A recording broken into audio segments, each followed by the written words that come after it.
मेरे मांस को जला, मेरी धमनियों में जितना रक्त है उसे चूस ले, मेरी सारी हड्डियों को चूर चूर कर दे, लेकिन तू मेरा हृदय से उस सुखद स्मृति को नहीं निकाल सकता, जो चिरकाल तक मुझे सुगंधित और प्रमुदित रखेगी।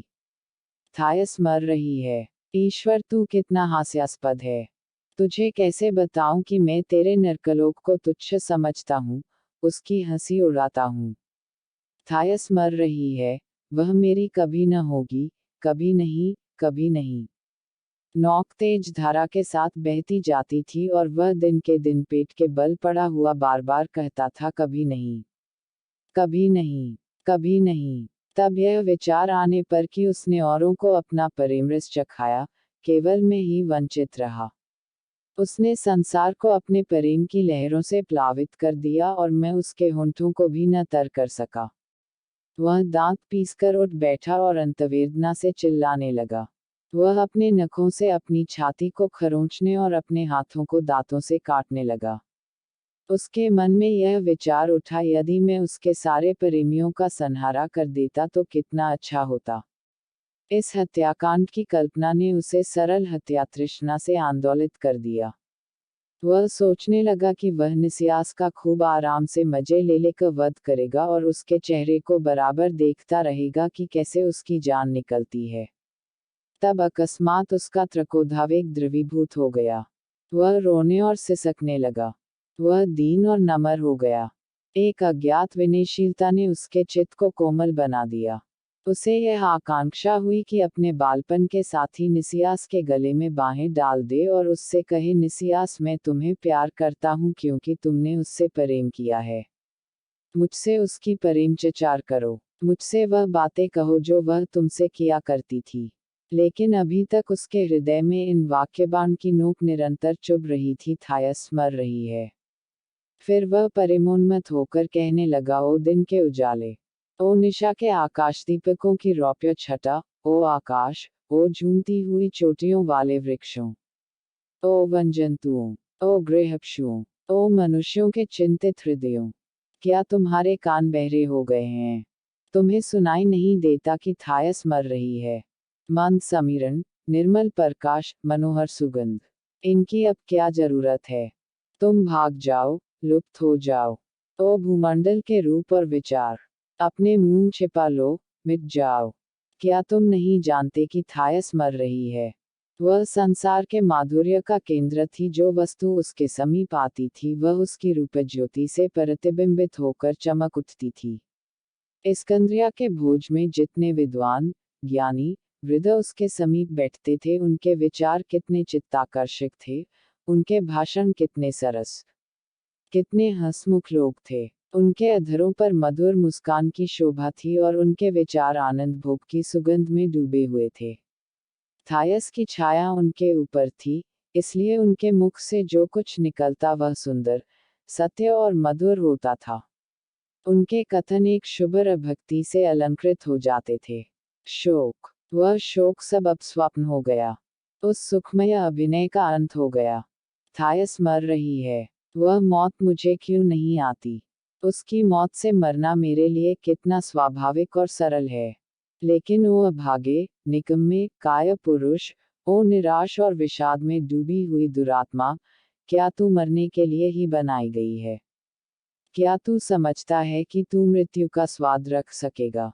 जिसने अभी जीवन का मर्म नहीं जाना, वह मरना क्या जाने। हाँ, अगर ईश्वर है और मुझे दंड दे, तो मैं करने को तैयार हूँ। सुनता है ओ ईश्वर, मैं तुझसे घृणा करता हूँ, सुनता है। मैं तुझे कोसता हूँ। मुझे अपने अग्निविज्रों से भस्म कर दे, मैं इसका इच्छुक हूँ, यहाँ मेरी बड़ी अभिलाषा है। तू मुझे अग्निकुंड में डाल दे। तुझे उत्तेजित करने के लिए, देख, मैं तेरे मुख पर थूकता हूँ। मेरे लिए अनंत नरकवास की जरूरत है। इसके बिना यह अपार त्रिकोध शांत न होगा जो मेरे हृदय में खड़क रहा है। दूसरे दिन प्रातःकाल अल्बीना ने पापनाशी को अपने आश्रम में खड़े पाया। वह उसका स्वागत करती हुई बोली, पूज्य पिता, हम अपने शांति भवन में तुम्हारा स्वागत करते हैं, क्योंकि आप अवश्य ही उस विदुषी की आत्मा को शांति प्रदान करने आए हैं जिसे अपने यहाँ आश्रम दिया है। आपको विदित होगा कि ईश्वर ने अपनी असीम कृपा से उसे अपने पास बुलाया है। यह समाचार आपसे क्यों कर छिपा रह सकता था जिसे स्वर्ग के दूतों ने मरुस्थल के इस सिरे से उस सिरे तक पहुंचा दिया है। यथार्थ में थायस का शुभ अंत निकट है। उसके आत्मोद्धार की त्रिक्रिया पूरी हो गई और मैं सूक्ष्मतः आप पर यह प्रकट कर देना उचित समझती हूँ कि जब तक वह यहाँ रही, उसका व्यवहार और आचरण कैसा रहा। आपके चले जाने के पश्चात जब वह अपनी मुहर लगाई हुई कुटी में एकांत सेवन के लिए रखी गई, तो मैंने उसके भोजन के साथ बांसुरी भी भेज दी, जो ठीक उसी प्रकार की थी जैसी नर्तकियां भोज के अवसरों पर बजाया करती हैं। मैंने यह व्यवस्था इसलिए की जिसमें उसका चित्त उदास न हो और वही ईश्वर के सामने उससे कम संगीत चातुर्य और कुशाग्रता न प्रकट करे जितनी वह मनुष्यों के सामने दिखाती थी। अनुभव से सिद्ध हुआ कि मैंने व्यवस्था करने में दूरदर्शिता और चरित्र परिचय से काम लिया, क्योंकि थायस दिन भर बांसुरी बजाकर ईश्वर का कीर्तिगान करती रहती थी और अन्य देवकन्याएं, जो उसकी वंशी की ध्वनि से आकर्षित होती थी, कहती हमें इस गान में स्वर्गकुजों की बुलबुल की चहक का आनंद मिलता है। उसके स्वर्ग संगीत से सारा आश्रम गुंजरित हो जाता था। पथिक भी अनायास खड़े होकर उसे सुनकर अपने कान पवित्र कर लेते थे। इस भांति थायस तपश्चर्या करती रही, यहाँ तक कि 60 दिनों के बाद वह द्वार जिस पर आपने मुहर लगा दी थी, आप ही आप खुल गया और वह मिट्टी की मुहर टूट गई। यद्यपि उसे किसी मनुष्य ने छुआ तक नहीं। इस लक्षण से मुझे ज्ञात हुआ कि आपने उसके लिए जो प्रायश्चित नियत किया था, वह पूरा हो गया और ईश्वर ने उसके सब अपराध क्षमा कर दिए। उसी समय से वह मेरी अन्य देवकन्याओं के साधारण जीवन में भाग लेने लगी है। उन्हीं के साथ कामधंधा करती है, उन्हीं के साथ ध्यान उपासना करती है। वह अपने वचन और व्यवहार की नम्रता से उनके लिए एक आदर्श चरित्र थी, और उनके बीच में और व्यवहार की नम्रता से उनके लिए एक आदर्श चरित्र थी, और उनके बीच में पवित्रता की एक मूर्ति सी जान पड़ती थी। कभी भी वह मनमलिन हो जाती थी, किंतु वे घटाएं जल्द ही कट जाती थीं और फिर सूर्य का विहसित प्रकाश फैल जाता था। जब मैंने देखा कि उसके हृदय में ईश्वर के प्रति भक्ति, आशा और प्रेम के भाव उदित हो गए हैं, तो फिर मैंने उनके अभिनय कला नैपुण्य का उपयोग करने में विलंब नहीं किया। यहाँ तक कि मैं उसके सौंदर्य को भी उसकी बहनों की धर्मोन्नति के लिए काम में लाई। मैंने उससे सद्ग्रंथ में वर्णित देवकन्याओं और विदुषियों की कीर्तियों का अभिनय करने के लिए आदेश किया। उसने ईश्वर, डिबोरा, जूडिथ, लाजरस की बहन मरियम तथा प्रभु मसीह की माता मरियम का अभिनय किया। पूज्य पिता, मैं जानती हूँ कि आपका संयमशील मन इन कृत्यों के विचार ही से कंपित होता है, लेकिन आपने भी यदि उसे इन धार्मिक दृश्यों में देखा होता तो आपका दग्धय पुलकित हो जाता। जब वह अपने खजूर के पत्तों से सुंदर हाथ आकाश की ओर उठाती थी, तो उसके लोचनों से सच्चे आंसुओं की वर्षा होने लगती थी। मैंने बहुत दिनों तक स्त्री समुदाय पर शासन किया है और मेरा यह नियम है कि उनके स्वभाव और प्रवृत्तियों की अवहेलना न की जाए। सभी बीजों में एक समान फूल नहीं लगते, न सभी आत्माएं समान रूप में निवृत्त होती हैं। यह बात भी न भूलनी चाहिए कि थायस ने अपने को ईश्वर के चरणों पर उस समय अर्पित किया जब उसका मुखकमल पूर्ण विकास पर था, और ऐसा आत्मसमर्पण अगर अद्वितीय नहीं, तो विरला अवश्य है। यह सौंदर्य जो उसका स्वाभाविक आवरण है, 30 मास के विषम ताप पर भी अभी तक निष्प्रभ नहीं हुआ है। अपनी इस बीमारी में उसकी निरंतर यही इच्छा रही है कि आकाश को देखा करे। इसलिए मैं नित्य प्रातःकाल उसे आंगन में कुएं के पास, पुराने अंजीरे के वृक्ष के नीचे, जिसकी छाया में इस आश्रम की अधिष्ठात्रियां उपदेश किया करती हैं, ले जाती हूँ। दयालु पिता, वह आपको वहीं मिलेगी। किंतु जल्दी कीजिए, क्योंकि ईश्वर का आदेश हो चुका है और आज की रात वह मुख कफन से कट जाएगा जो ईश्वर ने इस जगत को लज्जित और उत्साहित करने के लिए बनाया है। यही स्वरूप आत्मा का संहार करता था, यही उसका उद्धार करेगा। पापनाशी अल्बीना के पीछे पीछे आंगन में गया जो सूर्य के प्रकाश से आच्छादित हो रहा था। ईंटों की छत के किनारों पर श्वेत कपोतों की एक मुक्तामाला सी बनी हुई थी।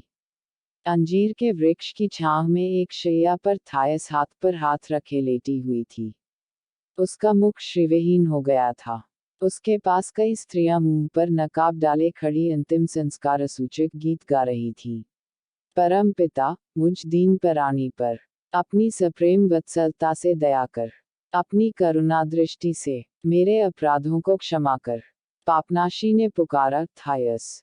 थायस ने पलकें उठाए और अपनी आंखों की पुतलियां उस कंठध्वनि की ओर फेरी। अल्बीना ने देवकन्याओं को पीछे हट जाने की आज्ञा दी, क्योंकि पापनाशी पर उनकी छाया पड़ना भी धर्म विरुद्ध था। पापनाशी ने फिर पुकारा, थायस। उसने अपना सिर धीरे से उठाया। उसके पीले होंठों से एक हल्की सांस निकलाई। उसने एक क्षीण स्वर में कहा, पिता, क्या आप हैं?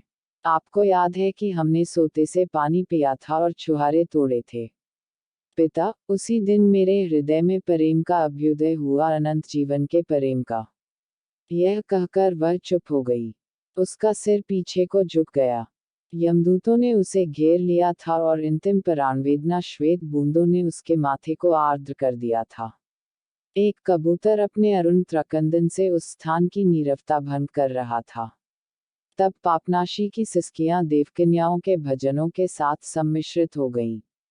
मुझे मेरी कालिमाओं से भली भांति पवित्र कर दे और मेरे पापों को धो दे, क्योंकि मैं अपने कुकर्मों को स्वीकार करती हूँ, और मेरे पातक मेरे नेत्रों के सम्मुख उपस्थित हैं। सहसा थायस उठकर शैया पर बैठ गई। उसकी बैंगनी आंखें फैल गईं, और वह तल्लीन होकर बाहों को फैलाए हुए दूर की पहाड़ियों की ओर ताकने लगी। तब उसने स्पष्ट और उत्फुल्ल स्वर में कहा, वह देखो, अनंत प्रभात के गुलाब खिले हैं। उसकी आंखों में एक विचित्र स्फूर्ति आ गई, उसके मुख पर हल्का सा रंग छा गया। उसकी जीवन ज्योति चमक उठी थी, और वह पहले से भी अधिक सुंदर और प्रसन्नवदन हो गई थी। पापनाशी घुटनों के बल बैठ गया, अपनी लंबी, पतली बाहें उसके गले में डाल दी, और बोला ऐसे स्वरों में जिसे स्वयं न पहचान सकता था कि यह मेरी ही आवाज है, पिरे, अभी मरने का नाम न ले। मैं तुझ पर जान देता हूँ। अभी न मर। थायस, सुन, कान धरकर सुन, मैंने तेरे साथ छल किया है, तुझे दगा दिया है। मैं स्वयं भ्रांति में पड़ा हुआ था। ईश्वर, स्वर्ग आदि यह सब निरर्थक शब्द हैं, मिथ्या हैं। इस एक जीवन से बकर और कोई वस्तु और कोई पदार्थ नहीं है। मानव प्रेम ही संसार में सबसे उत्तम रत्न है। मेरा तुझ पर अनंत प्रेम है। अभी न मर। यह कभी नहीं हो सकता, तेरा महत्व इससे कहीं अधिक है, तू मरने के लिए बनाई ही नहीं गई। आ, मेरे साथ चल। यहाँ से भाग चलें। मैं तुझे अपनी गोद में उठाकर पृथ्वी की उस सीमा तक ले जा सकता हूँ। आ, हम प्रेम में मग्न हो जाएं। पिरे, सुन, मैं क्या कहता हूँ। एक बार कह दे, मैं जीऊंगी, मैं जीना चाहती हूँ। थायस, उठ, उठ। थायस ने एक शब्द भी न सुना। उसकी दृष्टि अनंत की ओर लगी हुई थी। अंत में वह निर्बल स्वर में बोली, स्वर्ग के द्वार खुल रहे हैं, मैं देवदूतों को, नबियों को और संतों को देख रही हूँ, मेरा सरल हृदय थियोडो उन्हीं में है। उसके सिर पर फूलों का मुकुट है, वह मुस्कराता है, मुझे पुकार रहा है। दो देवदूत मेरे पास आए हैं, वह इधर चले आ रहे हैं। वह कितने सुंदर हैं। मैं ईश्वर के दर्शन कर रही हूँ। उसने एक प्रफुल्ल उच्छ्वास लिया और उसका सिर तकिए पर पीछे गिर पड़ा। थायस का प्राणांत हो गया। सब देखते ही रह गए, चिड़िया उड़ गई। पापनाशी ने अंतिम बार, निराश होकर, उसको गले से लगा लिया। उसकी आंखें उसे तृष्णा, प्रेम और त्रकोत से फाड़े खाती थीं। अल्बीना ने पापनाशी से कहा, दूर हो, पापी पिशाच। और उसने बड़ी कोमलता से अपनी उंगलियां मृत बालिका की पलकों पर रखी।